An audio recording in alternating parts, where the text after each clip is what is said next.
À ce stade du débat, on hésite toujours quand on est face à cette situation qui s'est déjà passée dans cette Assemblée, c'est-à-dire sur des propositions de loi, des amendements, où absolument toutes les oppositions, toutes, proposaient une solution que la majorité refusait en suivant, je suppose, des consignes par manque d'arguments valables pour s'y opposer.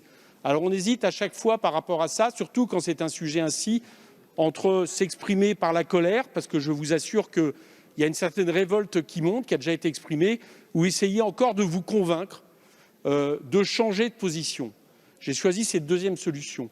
La grandeur de notre République, la grandeur de notre nation, c'est un moment d'estimer que la solidarité nationale prime sur toute solidarité familiale ou autre, pour faire en sorte que les droits de l'homme et du citoyen, on n'a pas parlé des droits de l'homme et de la famille, on a parlé des droits de l'homme et du citoyen, soient respectés.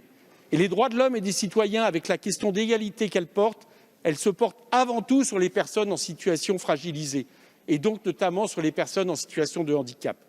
En refusant la question de l'autonomie, parce que vous refusez la question de l'autonomie à partir du moment où vous refusez la déconjugalisation, vous optez pour la dépendance.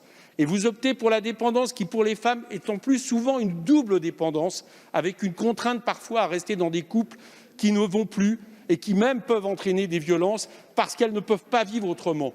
Autrement dit, c'est une double peine avec ce refus de la déconjugalisation. Ça vous a été proposé en 2018, ça vous a été proposé en 2021, vous l'avez refusé en deuxième lecture alors qu'il avait été voté en première lecture. Ici, ça vous donne l'occasion.